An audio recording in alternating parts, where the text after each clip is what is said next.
The next horse in my list is L'Eau Du Sud, who we were on a couple of times last season. I think we might have even been on him all 4 times, which was frustrating if you had him win only in all of those races. Second in a bet for hurdle at 28, second in a county hurdle. I think we were on a 14s or 16s. He went off 7-2. Fifth air, and disappointed on his return in the Great Wood Hurdle. Now, I think Dan Skelton thinks he's got a really well handicapped horse. And the reason for that is, last season, or the season before last, sorry, they went to Kelso with him for a Moor Battle Hurdle. Now, if you win the Moor Battle Hurdle and then win at Cheltenham, there was a bonus on offer. And it was a thing that the Skeltons have been trying to do for the last few years. They tried it with Langadan. Obviously, he unfortunately got beat by Gallop and Deschamps in a Martin Pipe. And they then tried it again a couple of years ago with L'Eau Du Sud. It didn't work at Kelso. He got beat. So instead of going and potentially wasting him by winning the county hurdle off 1-3-1, they kept him back. And they returned for the Great Wood Hurdle. Didn't work. He pulled up. Clearly something was amiss. After that, his form massively improved. He came back off a mark of 1-2-9, went for the Betfair Hurdle, ran a really good race behind Iberico Lord, in front of Godante and Doddy the Great, who also make this list. Iberico Lord, as I've mentioned in my previous videos, I think is a proper champion hurdle horse. So to be beaten by him, L'Eau Du Sud, that was not a disappointing run in terms of how the horse he was beaten by was just very good. He then went to Cheltenham. He beat Pied Piper, who has really good Cheltenham form. He beat Magical Zoe, who's a subsequent Ebor winner. He beat Favois, who always runs well at Cheltenham. He only got beat by the very fast Absurd, who's clearly a nice type. Has since won at Chester in a listed race, is off to, where's he off to? The Melbourne Cup. He had previously finished 4th in a Grade 1 behind Ballyburn. It's just really good form. Absurd finished 7th in the Melbourne Cup the year before. Had beaten Sweet William in an Ebor. That is just really strong form, isn't it?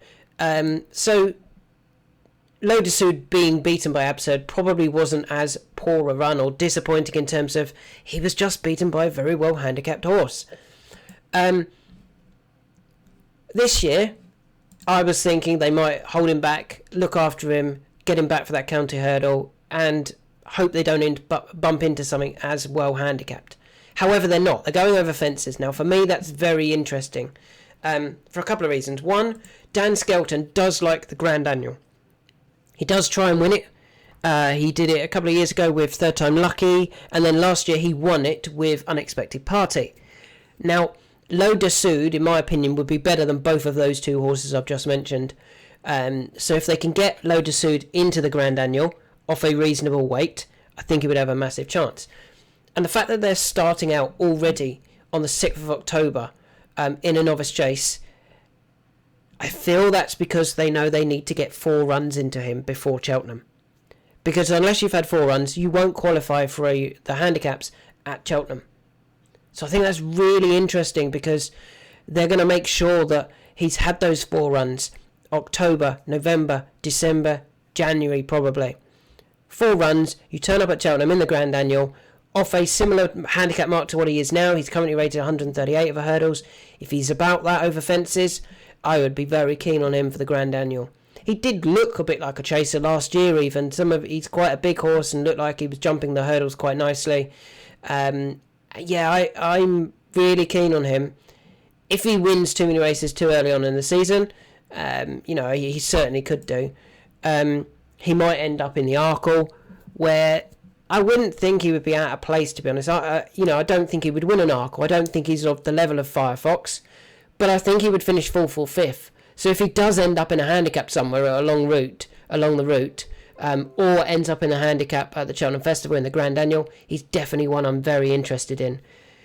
There is also now the 2.5 novice chase, handicap chase.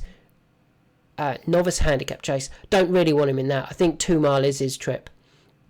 But he's definitely one that can that's worth watching this season. I'll be backing him early on, and then hopefully keep seeing him in graded events, getting beaten by the likes of, the Firefox or Ballyburn or that sort of level. We need those sort of level horses to be up against L'Eau Du Sud, beat him, keep his handicap mark about the same, and end up at the Cheltenham Festival in the Grand Annual.